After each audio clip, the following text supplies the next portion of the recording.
এরপর পরি জাদু করে সেই পচা বেগুনগুলো থেকে একটা সোনার জাদুর বেগুন গাছ করে দেয়। জিয়া, তুমি আর তোমার মা অনেক ভালো।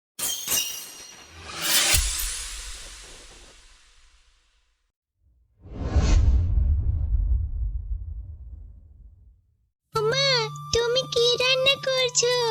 আমার যে খুব ক্ষুধা পেয়েছে, তুমি তাড়াতাড়ি রান্না করো মা, আমি খাবো। মারে, কি আর রান্না করব, এখনো যে বেতনটা পাইনি, হাতেও তেমন টাকা পয়সা নেই। আমি ভাত রান্না করছি, তুই একটা লঙ্কা দিয়ে খেয়ে নিস মা। মা, প্রতিদিন আমার কাঁচা মরিচ দিয়ে শুধু শুধু ভাত একদম খেতে ভালো লাগে না, আমি খাবো না এ ভাত। মা, আমার বেগুন ভাজা দিয়ে ভাত খেতে খুব ইচ্ছে করে। আমার বন্ধু তুলি, ও প্রতিদিন বেগুন ভাজা দিয়ে ভাত খায়। বেগুন ভাজা দিয়ে ভাত খেতে নাকি অনেক মজা। মা, আমাকেও বেগুন ভাজা দাও। মারে, তুলিদের যে বেগুন গাছের বাগান রয়েছে, আমাদের কি আর তাই রয়েছে যে প্রতিদিন তোকে বেগুন দিয়ে ভাত দিব? মারে, তুই চিন্তা করিস না, আমি বেতন পেলে তোকে বেগুন ভাজা দিয়ে ভাত খাওয়াবো। এখনকার মতো তুই একটু খেয়ে নে মা। খাবো না আমি। তুমি সব সময় এমন বলো, সব সময় শুধু বলো এখন হাতে টাকা নেই, বেতন পেলে কিনে দিব, কিন্তু বেতন পাওয়ার পর আর দাও না। আমি আর বাড়িতেই থাকবো না, চলে যাচ্ছি আমি বাড়ি থেকে। আমি এই বাড়িতে থাকবো না, আর তোমাকে আমার কিছু কিনেও দিতে হবে না। মারে, যাস না, এক্ষুনি বললি তো তোর খুব ক্ষুধা পেয়েছে। যাস না রে মা, খেয়ে যা। কিরে জিয়া, তুই এখানে বসে আছিস কেন? আমি তোকে মাঠেও খুঁজে পেলাম না। চল চল, আমরা খেলা করি। আচ্ছা ঠিক আছে রে টিনা, চল আমরা খেলা করি। টিনা, আমি আর খেলতে পারছি না রে, আমার না খুব ক্ষুধা পেয়েছে।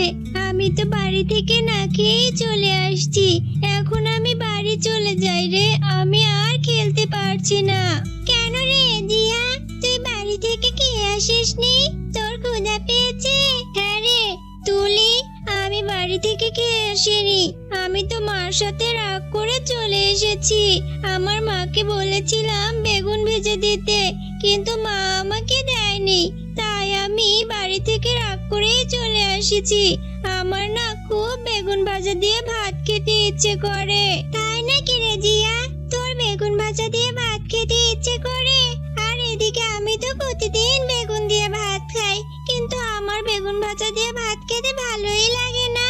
জিয়া চল চল, আমার মা না আজকে আমাদের বেগুন খেতে বেগুনগুলো তুলছে, চল ওইখানে গিয়ে আমার মার কাছ থেকে বেগুন নিয়ে তোকে আমি দিব, এরপর তুই বেগুন ভাজা দিয়ে ভাত খেতে পারবি। সত্যি বলছিস রে তুলি, তুই আমাকে বেগুন দিবি? আচ্ছা ঠিক আছে, চল রে, আমি তাহলে বেগুন ভাজা দিয়ে ভাত খেতে পারবো।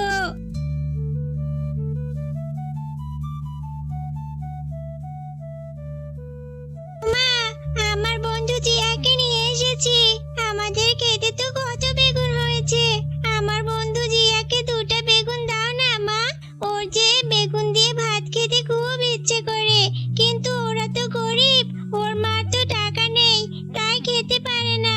এই তুলি, তুই কি বলছিস? আজকাল বেগুনের যা দাম, আমি ওকে দুইটা বেগুন কেন দিব রে? দুইটা বেগুনের অনেক টাকা দাম, ওই বেগুন দুইটা যদি আমি বাজারে বিক্রি করি তাহলে তো আমার কিছু টাকা আসবে। আমি শুধু শুধু এই গরিবের বাচ্চাটাকে বেগুন কেন দিব? মা, তুমি এভাবে কেন বলছো?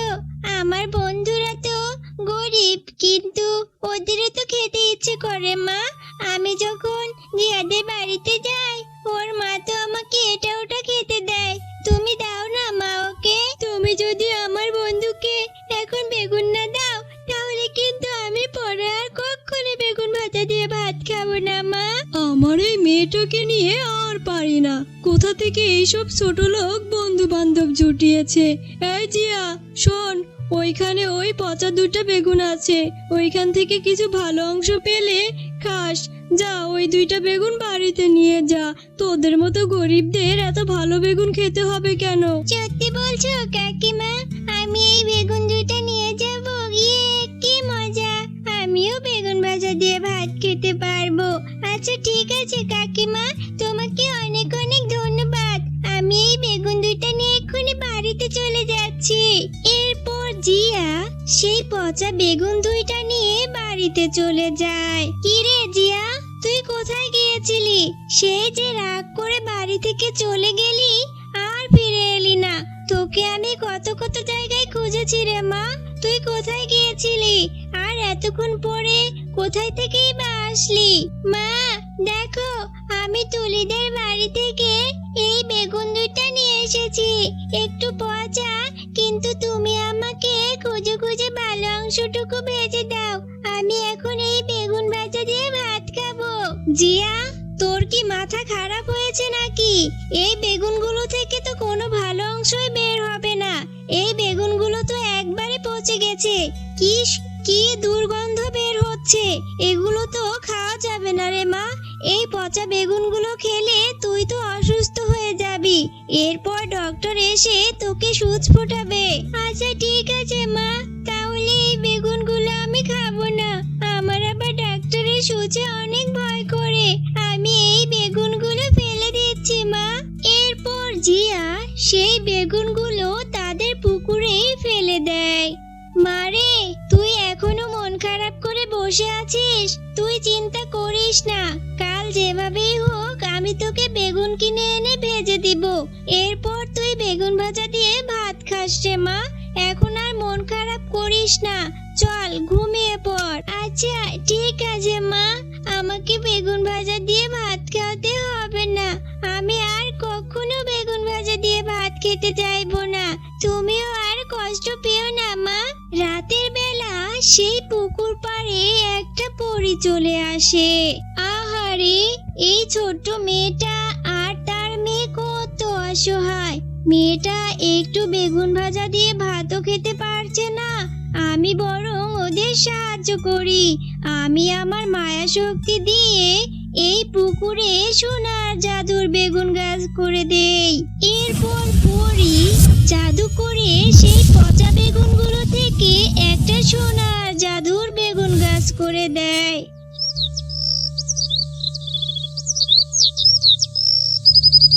ও মা, তাড়াতাড়ি এদিকে এসে দেখে যাও না। কালকে আমি যেই বেগুনগুলো ফেলে দিয়েছিলাম, সেই পচা বেগুন থেকে কত কত সোনার বেগুনের গাছ হয়েছে। এই বেগুনগুলো কোথা থেকে আসলো মা? তাড়াতাড়ি আসো, দেখে যাও। আরে আরে, তাই তো দেখছি।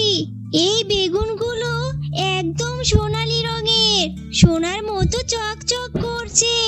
এই বেগুনগুলো কোথা থেকে আসলো রে মা? আমি তো কখনোই পুকুরে এমন সোনার বেগুন গাছ দেখিনি। হ্যাঁ মা, তাই তো দেখছি। কালকে যেখানে বেগুনগুলো ফেলেছি, সেইখান থেকে এই সোনার বেগুনগুলো হয়েছে। মা, ভালোই হয়েছে। এখন আর আমাদের আর দুঃখ কষ্ট থাকবে না। আমরা এই বেগুনগুলো বিক্রি করে অনেক টাকা পাবো। জিয়া, তুমি আর তোমার মা অনেক ভালো। তাই তো একটি জাদু পরী এইখানে এই সোনার বেগুনগুলো করে দিয়েছে। এই সোনার বেগুন গাছ থেকে কখনোই বেগুন শেষ হবে না। তোমরা এইখান থেকে সোনার বেগুন বিক্রি করে তোমাদের জীবন ভালোভাবেই পার করতে পারবে।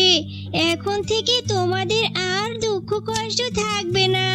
আর শোনো, এখন থেকে তোমরা তোমাদের বনের অসহায় পশুদের সাহায্য করবে। তোমরা কখনোই কোনো অহংকার করবে না। তাহলে এই গাছের বেগুন আর কখনোই শেষ হবে না। তুমি সত্যি বলছো সোনার বেগুন গাছ? তাহলে তো খুব ভালো হলো। এখন থেকে আমরা এই গাছের বেগুন বিক্রি করে আমাদের জীবন ভালোভাবেই পার করতে পারবো। আর আমাদের বনে যারা অসহায় পশু রয়েছে তাদেরও আমি সাহায্য করব। মা দেখো, আমাদের সোনার বেগুন কি সুন্দর কথা বলছে। এখন থেকে তোমার আর কষ্ট করতে হবে না। তুমি আর কষ্ট করে অন্য পশুদের বাড়িতে কাজ করতে হবে না। এখন আমাদের আর কোনো অভাব থাকবে না মা। হ্যাঁ রে মা, তুই ঠিকই বলেছিস। এখন আমাদের আর দুঃখ কষ্ট থাকবে না। আমরা এখন সুখে শান্তিতে জীবন পার করতে পারবো। এতদিনে আল্লাহ তাআলা আমাদের উপর রহম করেছে রে মা। এরপর জিয়ার মা সেখান থেকে সোনার বেগুন নিয়ে বাজারে বিক্রি করে এবং তারা বনের মধ্যে অনেক বড় একটি বাড়ি করে ফেলে এবং যারা তাদের বনে অসহায় ছিল তাদেরকে তারা সাহায্য করে। এভাবে তারা সবাই সুখে শান্তিতে সেই বনে বাস করতে থাকে। তাদের আর কোনো দুঃখ থাকে না।